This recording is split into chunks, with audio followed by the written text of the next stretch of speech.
Nung pinapanood ko siya, sabi ko, okay, sige, parehas kami ng sakit. Parang ganun yung parang reaction ko dun sa kwento niya. Tapos parang yung thinking ko na, totoo kaya to? O baka mamaya bayad lang to kasi syempre minamarket yung product. Sabi ko, shucks, totoo yata tong Salveyo.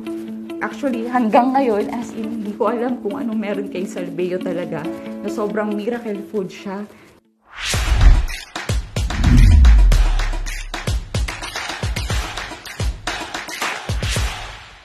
Ako si Jai, 36 years old, originally from Olongapo City, Subic, Zambales. And ngayon lumipat na ako dito sa Antipolo City. Bali, nag-start yung acid ko year 2018. Hindi ako mahilig uminom ng gamot. So, parang hanggat kaya ko siyang tiisin, tinitiis ko siya. May part na parang ang hapde, yung parang may napapasok sa loob. Talagang mararamdaman mo na may umaangat, tapos sa lalamunan mo biglang may maasim. Yung lifestyle ko din nung time na yun, walwalera ako. Mahilig ako mag-yosi. Siyempre sa nature ng work namin kasi graveyard shift, morning, kailangan namin ng coffee. Siyempre coffee is life tayo. Kaya parang puro toxins na din yung ini-intake ko. Pati yung work ko naapektuhan. Minsan sa duty, pag nandun ako sa floor, biglang nakatayo lang ako, nagbabantay ako sa mga tables, sa casino kasi ako nag-work. So parang biglang mapapaganon ako kasi nga umaangat yung acid ko. So magpapaalam ako, pupunta ako sa clinic. Umabot na din sa point na nag-a-absent na ako sa trabaho as in naapektuhan yung record ko. August 2019, yun yung nagka-baby naman ako. Sinusumpong ako ng acid, parang may tinitwist sa bituka ko, tapos yung puso ko, talagang chest pain, heartburn, tapos yung panic attack kasi may moment doon na nanginginig yung kamay ko pag sinusumpong ako. Tapos tagaktak yung pawis ko, pero yung palad ko ang lamig. Yung ganun pakiramdam, alam mo yun, ang hirap. Di nanganak ako ng May 2020. Kala ko magaling na ako. So umasa ako dun sa 3 months na after ko manganak, hindi ako sinumpong. Ganun ulit yung pakiramdam. Mas pag sinumpong ako, yung feeling na yung sikmura mo, tinadyakan ka ng 100 times. Yung talagang hirap na hirap akong huminga. Umiiyak na lang ako yung mga kasama ko dito sa bahay, naaabala ko sila. Tapos sabi ko, dalhin nyo na ako sa ER. Napagod na rin ako hanggang sa naalala ko, nga pala, no, magpapa-endoscopy pala ako. So, binalikan ko yung doctor ko. In-endoscopy niya ako. Then, sinabi ko yung mga symptoms ko. Then, sinabi niya, may GERD ka. So, syempre, nag-google ako, shucks, ano yung GERD. Dun sa result ng endoscopy ko, parang nakita na yung esophagus ko, gas-gas na siya. As in, like, sugat-sugat na siya. Sabi niya, babiopsy kita para makita natin kung ano yung cause ng sugat mo. Kasi pwedeng puro bakterya, kaya sumasakit yung tiyan mo or talagang destroy na yung esophagus mo. Then, sinabi niya sa akin, dito ako na-bother na parang pag hindi yan na-treat, pwedeng mauwi yan sa Barrett's. So, syempre, ako naman si Barrett's, ganun. Nag-search ako. Parang nakalagay doon na pwede siyang mauwi sa cancer. Syempre, parang cancer, oh my God, tridor yun eh. Parang, di ba, any moment, parang stage 4 agad, parang ngayon okay ka, parang next week nawala ka na, parang gano'n. Ang dami na naglaro sa isip ko.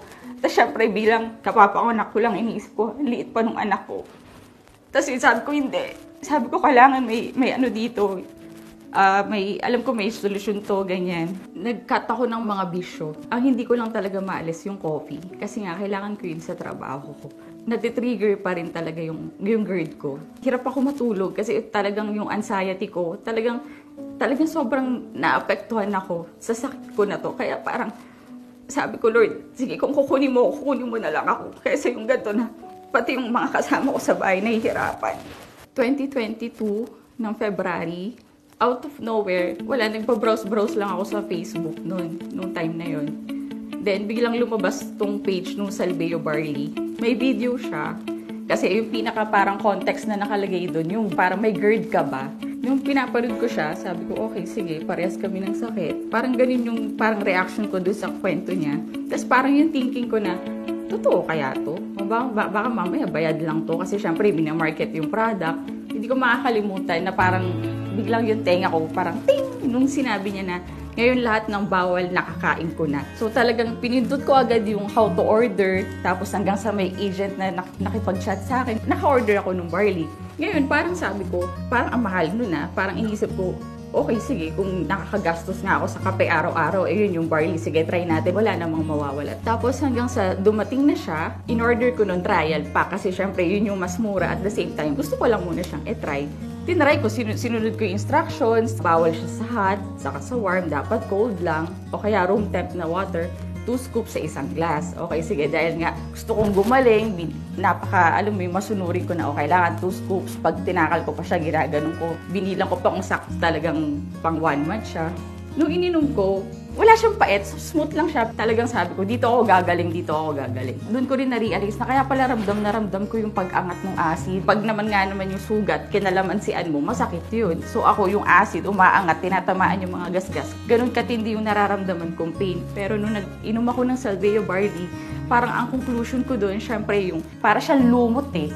Kung yun yung parang feeling ko na dumidikit siya dun sa mga part na gasgas. Kaya feeling ko talaga si Salveo yung talagang nag-treat nung kung ano yung gasgas na nakita dun sa esophagus ko. Kaya sobrang thankful ako. As in, 1 week na ako nagko-coffee, kasi hindi ko na nararamdaman yung bigat nung sikmura ko. Wala na akong nararamdaman na umaangat, na may maasim. Sabi ko, shucks, totoo yata itong Salveo. Tapos hanggang sa di napansin ko, mauubos ko na siya. Umorder na ako ngayon ng jar. Hindi na ako nang hinayang kasi sabi ko, magic to. Ito talaga yung parang feeling ko, in general, na nakakapagpagaling sa akin. Magiging lifetime maintenance ko na to, hindi lang sa akin, pati sa family ko. Yung baby ko, umiinom din siya kasi constipated din siya. Ayaw niya ng water, mahilig siya sa mga may lasa, juices, ganyan. Pero ang ginagawa ko sa milk niya sa gabi, saka sa yung first milk niya sa araw, nilalagyan ko yung 12 ounce niya ng isang scoop ng Salveo. Then good thing, yung poops niya, okay na din. Actually, hanggang ngayon, as in, hindi ko alam kung anong meron kay Salveo talaga, na sobrang miracle food siya. Naniniwala talaga ako na si Salveo lang yung nagpagaling sa akin. And kasama yun yung blessing ni Lord na, yun yung gift niya sa akin na ito na yung kagagaling ng GERD mo. Kaya kung ikaw na napanood tong video ko na to, at kung alam mo sa sarili mo na may nararamdaman ka, maniwala ka sa akin kasi napagdaanan ko lahat yan. Kung may pera ka pang-inom mo, pang-yosi mo lahat, pang-bisyo mo, wag mo titipirin yung sarili mo kasi kung may nararamdaman ko ngayon, hindi naman lahat kasi may pera pang pa-hospital, di ba? Pero ito yung pinaka-gift niya sa atin na talagang tutulungan niya tayong gumaling. Thank you Salveo Barley. Talagang pampahaba siya ng buhay. Thank you. Hanggang ngayon, hindi ko alam ano meron sa'yo. Pero as in, salamat. Lord, thank you. Hindi na ako ina-assist. February 26, 2022, that's last month, February 26, 2023, 1 year na akong acid-free. Kaya, baka para sa'yo din to. Ako si Jai at ito ang aking kwentong Salveo.